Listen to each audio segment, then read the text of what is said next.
Jalonen is an experienced ICT architect, specialized in the health sector in Finland, and today he will present to us the national infrastructure for imaging in Finland. So the floor is yours, Marco, and thank you for agreeing to speak with us today. Okay, thank you, Sophia, and good afternoon also on my behalf. I will be talking about the national infrastructure for imaging in Finland, and I have been actually working full day for Social Insurance Institution of Finland from 2006 to 2015, as a chief architect for building the national ICT services, and now I have been after that helping Kela people with, for instance, this imaging architecture as a consultant. But okay, let's see. So I have divided this presentation to 5 parts. And first I will be talking about the overview of the Finnish social and healthcare. Then some words about the governance of the national social and healthcare ICT services, and then about the road to national social and healthcare ICT services in Finland in a form of a kind of a standardization timeline or such.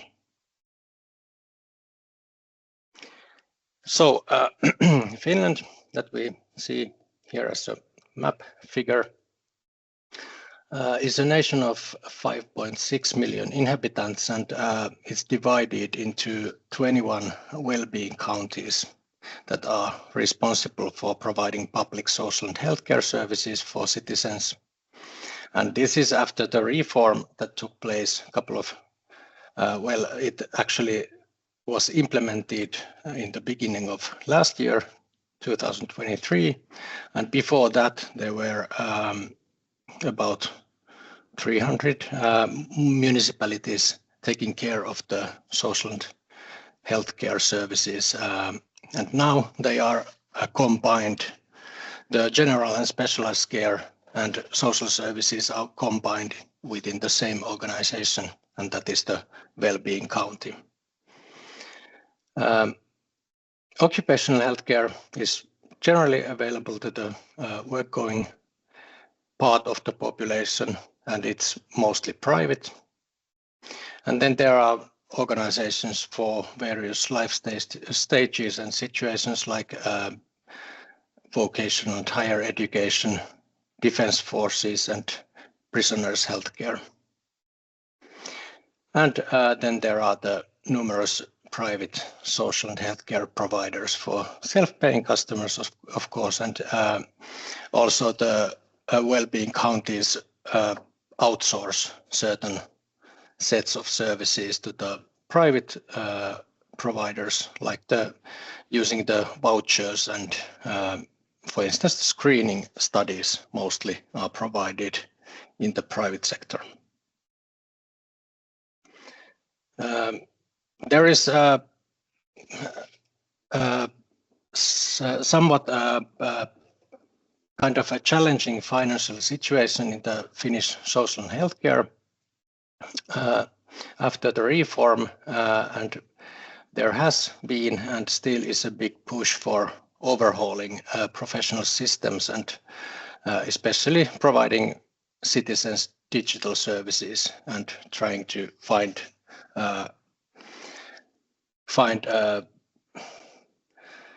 money from there.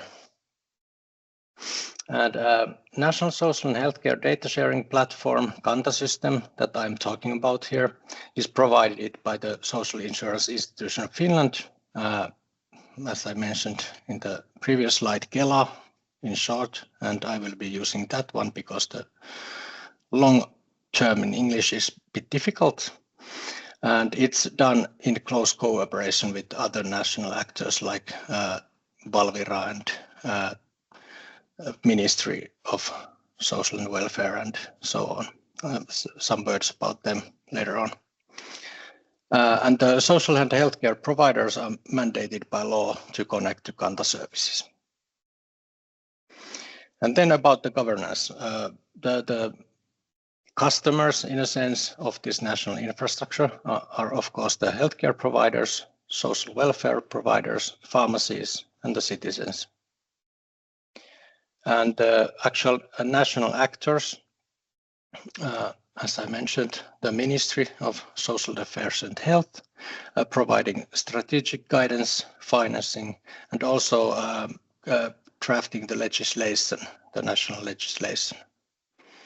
Then the Finnish Institute for Health and Welfare, they provide the development path based on the strategic guidance from the ministry.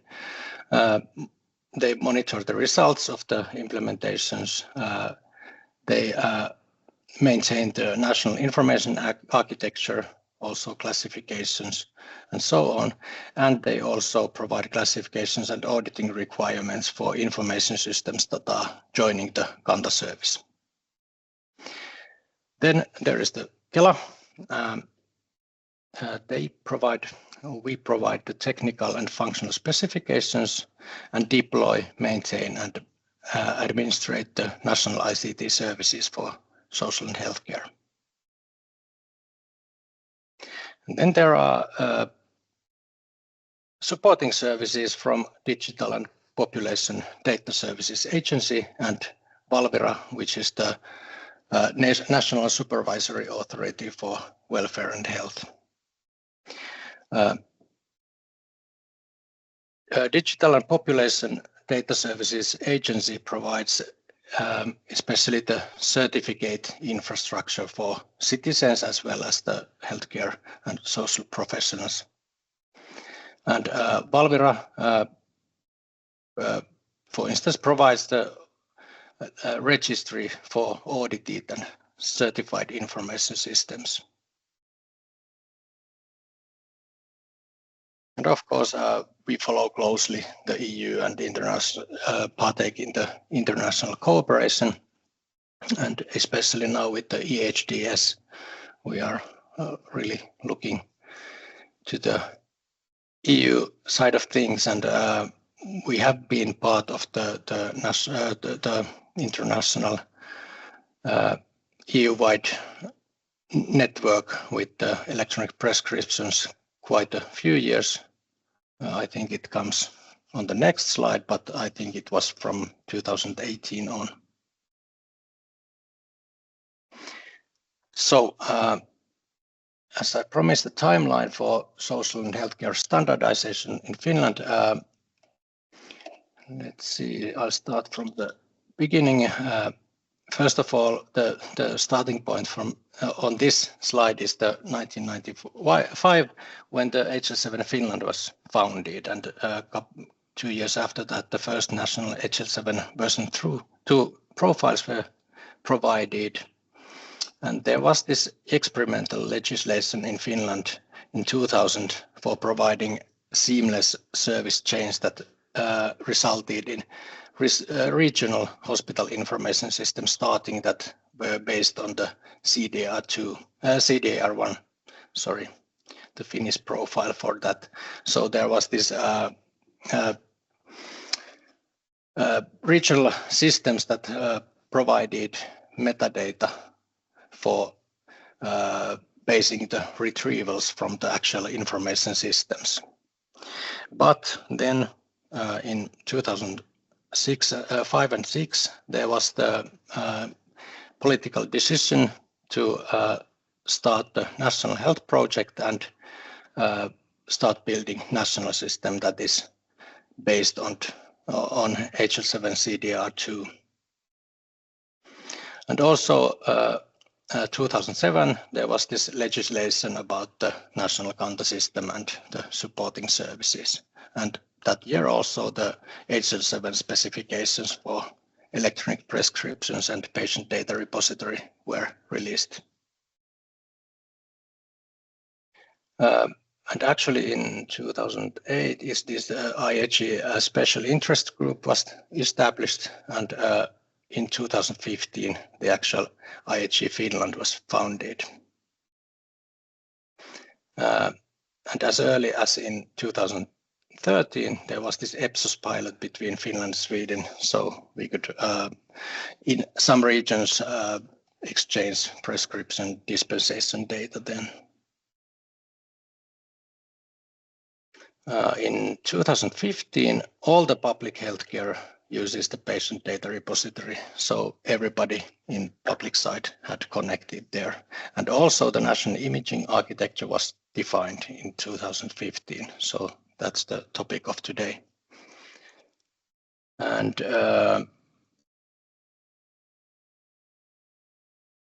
then in 2018, the national imaging infrastructure went into production.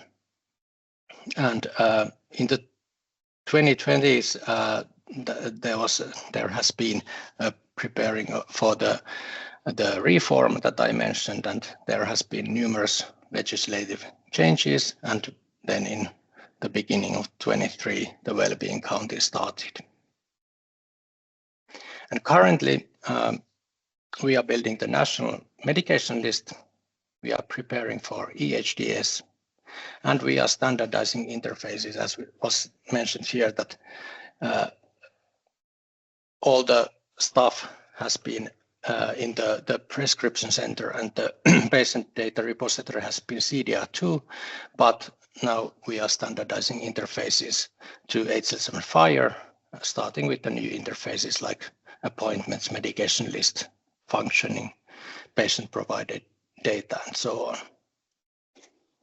Then there is a classification strategy in works concerning ICD-11 transition and introducing SNOMED CT to the national timelines. And there is also a national study on healthcare data models. And then as the last part here, IHE Finland has not been very active lately due to resourcing issues, and the focus has been on the fire-based profiles, but that's about it. And then I will be moving on to the high-level architecture of national social and healthcare ICT services. And the actual system is centralized for both metadata and content. As I mentioned earlier about the regional systems, they started then with metadata being centralized and content being federated. Mostly the primary use in the information system takes place in well-being counties or other service providers' information systems, so the HIS systems or RIS systems or PACS systems and so on.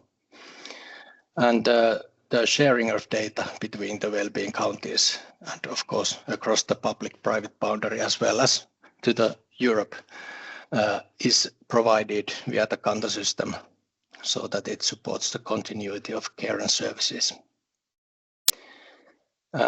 In some cases, Kanta system also supports the continuity inside the well-being county, as after the reform, the EHR system landscape is still very heterogeneous, so it has not been integrated that well in every place. As I mentioned earlier, there is the mandate to join the national Kanta system for patient records, social care records, prescriptions, and dispensations, as well as the imaging studies. Kanta is not a medical device as such, it's the data sharing infrastructure. Then I have one picture about the high-level overview.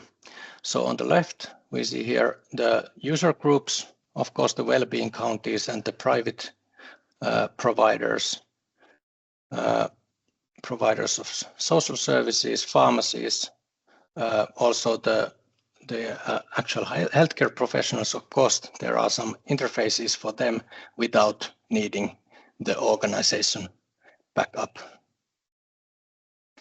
Then there is the IHE-DSI infrastructure, of course, to Europe. Then there are receivers of medical certificates. This means, for instance, Traficom in Finland, who monitors the traffic arrangements in Finland, and they are receivers of certain medical certificates from the doctor about the patient, about the driving abilities and so on. And of course the citizens. I start by telling about the supporting services first. So there is the Digital and Population Data Services Agency providing population register for demographic data, as well as the certification services and smart cards and so on, and also the Suomi.fi, Finland.fi services for authentication and the delegation or e-authorizations and message exchange as well.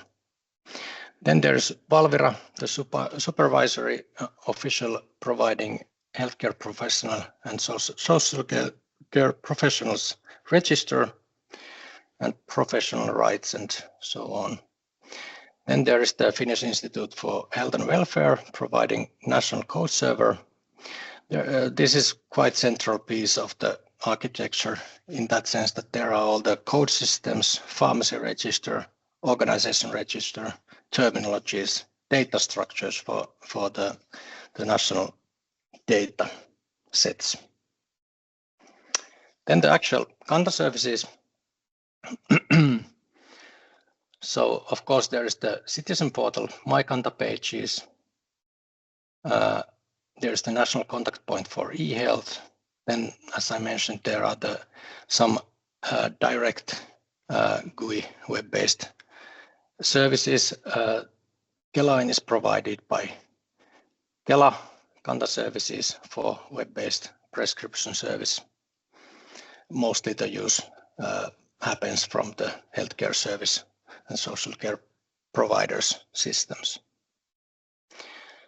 Starting from top, there is the prescription center for prescriptions, renewals, dispensations, reservations, and so on. And pharmaceutical database is also part of the Kanta services. Patient data repository for health records, data about the healthcare encounters, and of course the structured health records as well. And the imaging infrastructure for imaging data. There is also an archive of old patient data for old patient records. Then there is the data management service that provides, first of all, the summary service. It's quite similar to what is being done now in EHDS with the EEHR-XF format. So providing summary data for the certain sets of central patient information like diagnoses and procedures and lab results and vaccinations and risks and so on. The other part of the data management service is the consent data service for information notices. So whenever there are new services taken into use, or so there is the information given to the patient that it needs to be checked that, okay, I have received this information.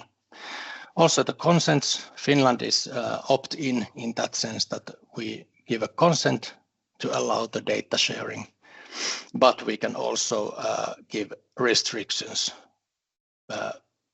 apart from that consent, so that certain sets of information cannot be shared. Then the will expressions, living wills and organ donation wills can be stored into via the My Kanta pages to data management service.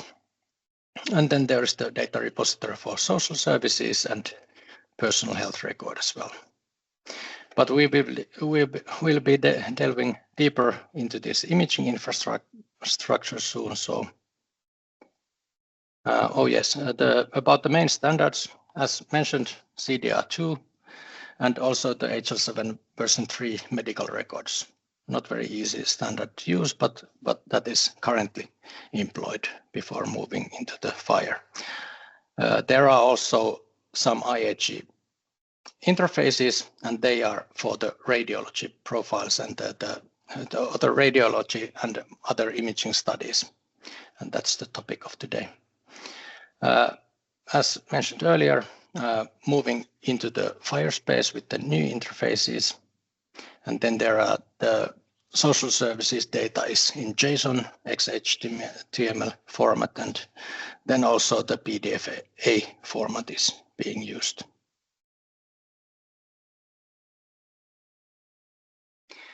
Okay, there was in 2010 to 2024, there has been actually like a month ago, there has been a study on evaluation of the national ICT services. And just a couple of words about that. So social and healthcare professional is able to gain benefit from Kanta data when providing services. It shows something like 62% giving green light, fully agreeing or partially agreeing, and some don't know or cannot answer, and then a small amount of those that fully disagree or partially disagree. There was also this kind of based on the questionnaire performed list of items that needs to be developed, which are the most important and least important. And it seems that the integrating data to actual social and healthcare services needs still work. Medication list deployment needs work, and easing the sharing of data between providers, improving the quality of data, and so on. Probably quite familiar issues. There was also imaging data management improvements. I don't know whether this means that it's working quite good, or it's not in as central topic as some of these, but it actually does work quite well as well. Then on to the actual imaging data repository, its functionality and data. So I'll be using Quarkki term for the imaging data repository because it's a lot shorter. So its basic premise is to enable workflows between public and private healthcare providers, and maybe lessen the need for duplicate studies and so on. And citizen is able to access imaging study reports and referrals, but no images at the moment. We are looking into what comes with the EHDS, whether this comes to be mandatory. The code system for identifying radiological and other imaging studies is Finnish, based on Nordic classification, as shown here. It's structurally based on that Nordic classification. And as I said, the primary systems are in the provider's side, and the centralized service doesn't, in that sense, have interfaces for the healthcare professionals, except for that Kelain service. Image data repository consists of VNA, vendor neutral archive, and then also the XDS registry and repository. And they interoperate with the other Kanta services, of course. Imaging data repository started with distributed option, so that the metadata would have been centralized, but the actual studies could have been like federated, but even the last service provider opting for that gave up as early as in 2017, so it's fully centralized now. And the long-term archival is responsibility of the national system. That's by the legislation.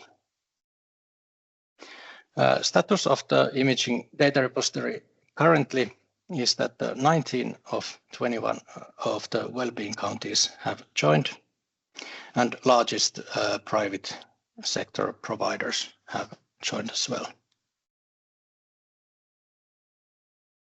Mostly it's radiology studies, but ECG is starting to be stored as well. And currently there are more than 10 million studies. It's been in this large use only a short time, of course, but last year there were about 3 million studies stored.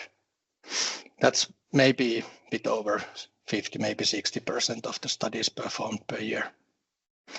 Utilization is still gaining traction, around maybe 5,000 queries to Quarkki per day. And of these ITI 18 queries that query for metadata, about 1,000 end up in the actual content retrieval. I think there was something like 1 petabyte of data stored currently. What is still on roadmap? Deadline for these is mostly 2029. Intraoral images, visible light images and videos, ophthalmology imaging, and other biosignals as technically possible with DICOM. Of course, not everything is. And also the pathology, it's still waiting for guidelines because those are, of course, the very large studies with gigabytes of data. So we are looking into those currently. And the medical screenings will start to be stored into Quarkki labs in 26 and imaging studies at the latest in 29. That's what legislation says. And there has also been a preliminary study on National Repository for Radiation Exposure Monitoring. So dose register based on the IHE-REM profile, but it's not currently on active roadmap. Basic dose reporting is made in CDR2 study entry. Then about the technology in National Imaging Data Repository. We have this notion of service event that is kind of like the visit or the inpatient visit, and that's the kind of the encompassing encounter for the data that is stored into the patient data repository. So inside the patient data repository, there are of course various entries in HL7 CDA that we provide implementation guides for. But for the imaging in specific, there is the study request, the actual study document in CDA, and study report in CDA. And these are linked each via the study instance UID or with the request UID. And then when the actual DICOM study comes into play, it's stored in the VNA, and it has XDS metadata and the imaging manifest, and we enrich the XDS metadata by storing some of the CDA metadata from these to the XDS side. So basically, these study documents in CDA can be retrieved via the patient data repository interfaces, but also via the Quarkki interfaces. There are some specifications about the XDS metadata set and also the implementation guides, but they are only in Finnish, so it probably won't help. Of course, there are now quite good translation possibilities as well. What technical standards and profiles are being used? As said, HL7 standards, and the medical imaging infrastructure is based on the following specifications. Of course, the DICOM, and then IHE XDS-B and the XDS-I-B. Then IHE IOCM for change management, XUA for user assertion, and we use some national extensions as well. Key image node, ATNA. Actually, ATNA is not used for audit trail. The implementation produces ATNA, but we use our own log solution there. Then the consistent time and PIX for the patient demographics management. DICOM is the baseline for all the multimedia formats stored in the national system, and that includes also the use of encapsulated PDF. Actually, the technical specification of imaging data repository is available in English as well. So there's a link to that. I think that you can find it later on there. Then about the future, work is being done on transitioning the architecture to RESTful services. We are looking into IHE profiles on that matter, especially the WIC, web-based image capture, and WIA, web-based image access as well, and looking possibly to enabling the use of rendered interfaces for other systems than the actual radiological systems also. As the web-based image capture would of course support the mobile devices and so on, but the store and retrieve operations to Kanta and Kvarkki are always site to site, so not from the actual smartphone unless there is a server in between. So DICOM Web and those IHE profiles related to that would be available to use interchangeably with the existing interfaces, so they are still there in the future as well. Some vendors seem to be actually waiting for DICOM Web interfaces in order to start archiving for dental and ophthalmology information system providers, at least. And on this front, we are also looking into what EHDS brings and whether the same interfaces should be used nationally that are being decided there. For instance, the two-step versus three-step process. We are now in the three-step process, and what I last understood from the EHDS, it would probably be going the three-step way as well. But of course, the national implementation could be different also, but if there is not a good reason to deviate from the EHDS, then probably not. There is a picture or animation about how does this actually work. I'll go quite quickly through that so we can head up to the discussion. On the left here is the information systems, be there HIS, RIS, or PACS systems or whatever, and or the user actually and the systems here. And there is the Kanta system, and for the storage, we first provide the encounter details, the service event that I mentioned, and there is of course the access control, but the stuff is being stored to the patient data repository.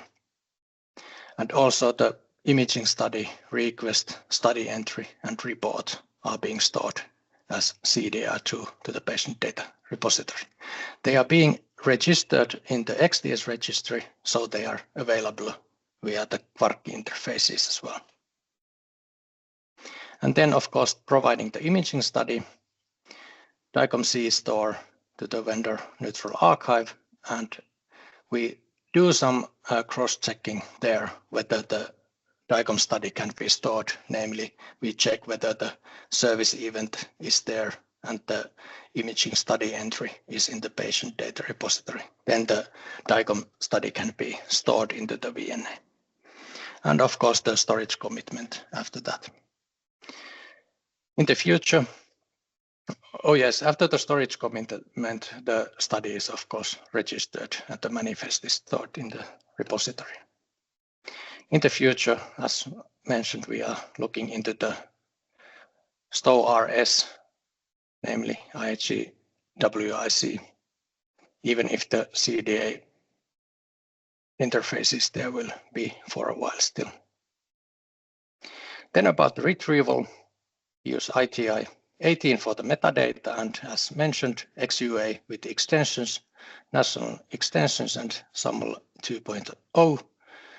The queries are sent to the XDS registry. And then there are the checkups for the consents and informing and restrictions and so on. And also we check whether the organization and the system is valid to send the request to registry. Then for the retrieval, ITI 43 in the same fashion. The CDR2 order and report are returned from the patient data repository as well. So the manifest document and the CDA documents in there.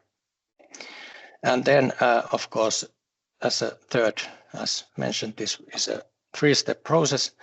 Then we use RAD69 to fetch or retrieve the actual DICOM study. And all these operations are stored into the share log. So the patient can check in the Citizens portal what has been used and where. In the future, as mentioned, the RESTful services providing the same functionality as these SOAP services currently. And this is especially very anticipated, this WADO RS. Then for some lessons learned on technical interoperability. First of all, the IHE profiles made it possible to implement the controls needed in a reasonable fashion. We specified during the 2012 and 15, but the actual deployment was then in 2018.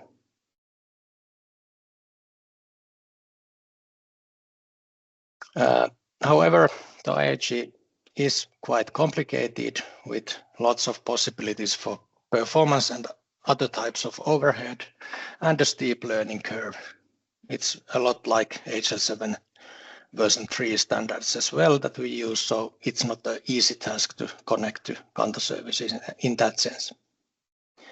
The manifest document that we fetch with the ITI 43 seems quite a bit extra load in the process, apart from the fact that we can return the study report with that as well.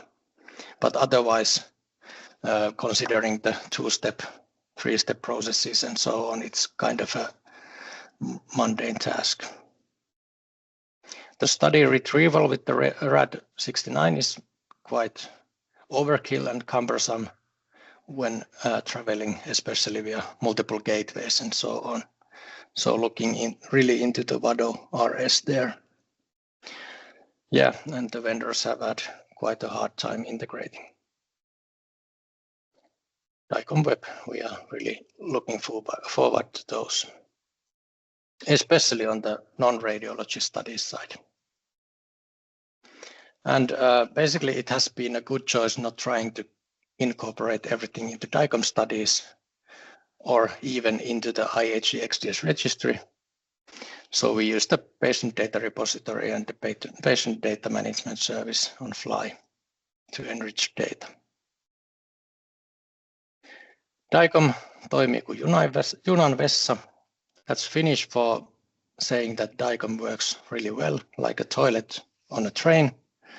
Toilets on a train used to work very well for obvious reasons. Nowadays it's not that much, but anyway, and IHE XDSI works well too with these complaints that I made about the RAD69 and maybe the manifest file.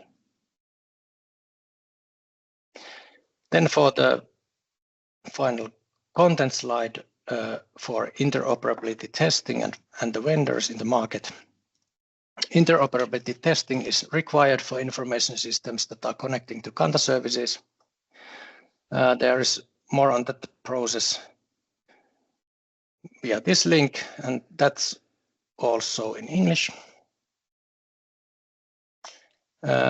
Currently, for the imaging data repository, there is a interoperability testing starting, going on, or has been passed by these following vendors and products.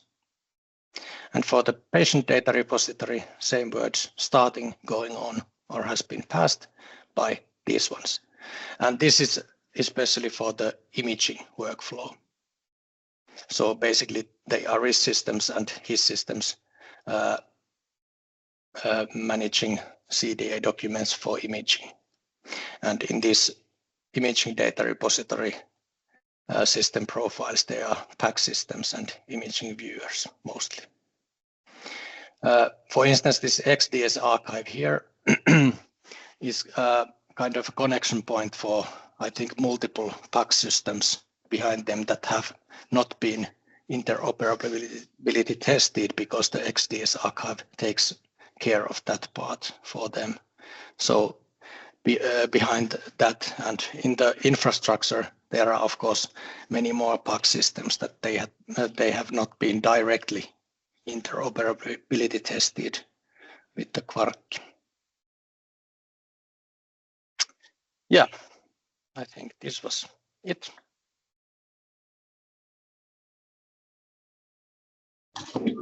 Thank you. Thank you very much, Marco. Is there any question for Marco? I see one, and you should be able to unmute yourself, Christina.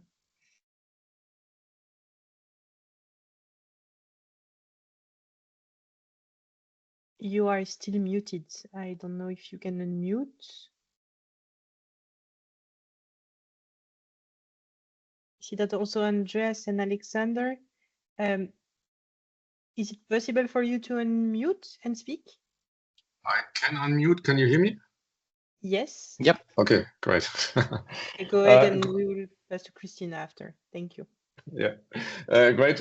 Thanks, Marco. Very insightful presentation. One question regarding the images which make it into the central repository. I understand not every image which is captured is put up there, but only selected ones, right? So what's the process of, on what base do the healthcare providers decide what to submit to the central repository? Basically, every study should be sent there, provided they fill the requirements. There has been we have at some point in history tried to make some kind of a value evaluation for the studies, that what images should be stored, but mostly it was kind of impossible to provide a guideline for that. And I think that for the most part, they the organization store all the images. For instance, for the slice imaging, they provide the whole study there. But we are, of course, we cannot know for sure whether all the images are stored, but for the most part, I think that that is the case. So in general, the goal would be to really duplicate the data, having one instance at the healthcare provider and one instance in the central repository, right? Yeah, it's yeah. They are duplicated in that sense that there is a possibility, because the primary version, according to the legislation, whenever it's moved to Kanta services or Quarkki, the primary copy of the study is then there in legal sense. Oh, okay. So they can delete their own from their PACS systems, but of course that doesn't happen at the moment, but sure. Maybe after some years. Well, interesting. Okay, great, thanks. Thank you, Andreas, and we have Alexander next. Okay, thank you, Marco, for your very nice presentation. Very impressive for me. I have some questions. The first question is: was the reason changing from a federated structure in 2017 to the centralized structure? I'm not sure. Well, I know the central the Kelas part that nobody was interested in joining in federated fashion after all. There were two regions that started with the idea that, okay, they will use the XCA gateways and so on. But those two organization then decided that they will not do that. I think that it could have been financial issue, maybe, so that they would have had to arrange the facilities for that, and without the support of there were no projects that would have kind of subvented the costs also. So I think it was a financial decision mostly, but I'm not entirely sure. Okay, next question is about integration on the local side, on the PACS. How many different PACS systems are using in Finland, and have they already provided the systems with imaging document sources and imaging document consumer based on the IHE profiles, or are they using some interfaces? On the Finnish market, of course, there were in the previous slide, if I can access it still. So there was Philips ViewPACS is starting the interoperability testing. Sectra is here with the Kanta interfaces and the Vitex Neogen's Neolink. And as I said, behind this XDS archive that is being used at least by HUS, the Helsinki region, behind that there might be at least 2 PACS systems, and then there are some others. I think that in the Finnish market in general, there are like maybe 6, 7, 8 vendors. Oh yes, and actually Jivex as well. They are in the interoperability testing. But so this means that they can connect directly to Quarkki, and the others do that kind of rerouted, or how do you say it? Next question is, what is your estimation? How long will it take to transform it from the old-fashioned DICOM standard, the SOAP-based standard, to the RESTful services? I think it's not that bad. I think that anyway, it's quite a bit easier than the original one in that sense that I think that it's not that steep learning curve, and functionalities are anyway mostly the same. So it's only the outer kind of interface, that technical interface, that needs to be upgraded in a sense. So I wouldn't expect it to be that bad, and at least for the smaller vendors that are, for instance, in the dental imaging space and so on, they are happy to implement the new interfaces instead. They are not interested in building all the kind of older interfaces at all. Of course, okay. The actual DICOM study is still DICOM, so it's only the transit.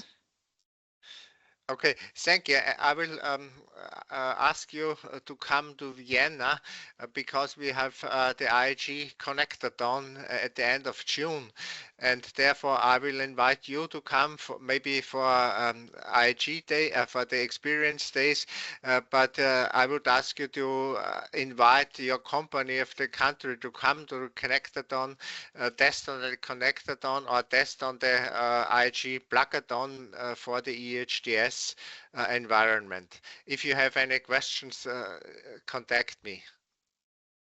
Thank you. Thank you.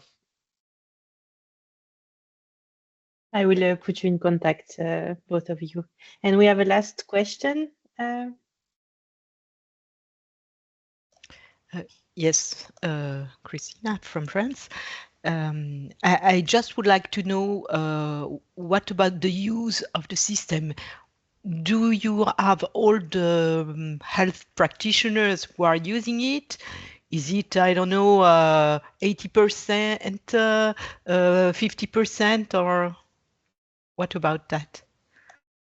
Yeah, about the Kanta system in general. So the prescriptions and the patient data repository, it's pretty much all the professionals. But for the Kvarkki system, I'd have to say that it depends. Of course, the users themselves don't even, and it's kind of an idea that they don't know whether they are using the national system or their own system.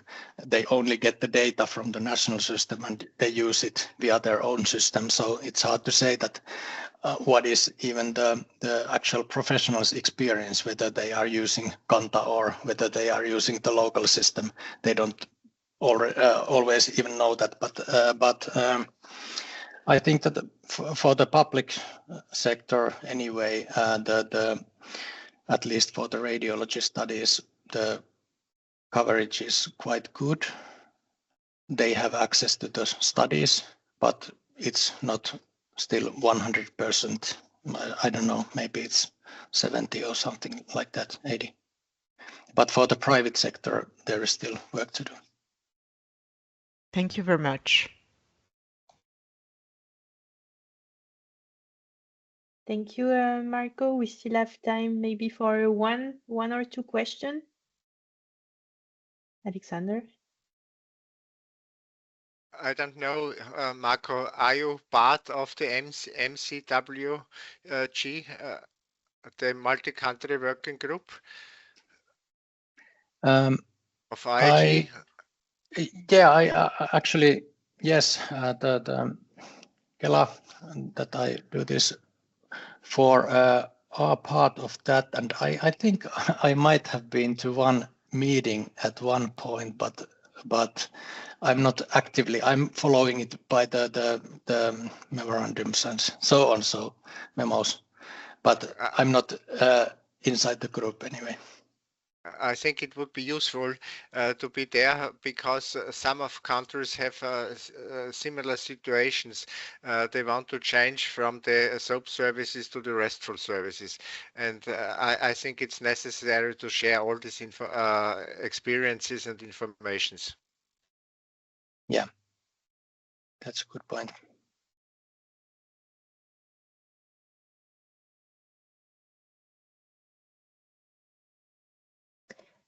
If there are no other questions, I would like to thank you, Marco, very much for your presentation. I think if it's okay with you, we'll forward your email address to Alexander to exchange emails between you. Thank you very much. Thank you very much to all of you for attending this last webinar of the year. We wish you a nice holiday, and we hope to see you in 2025. And we will shortly announce the next webinar for January. So thank you very much.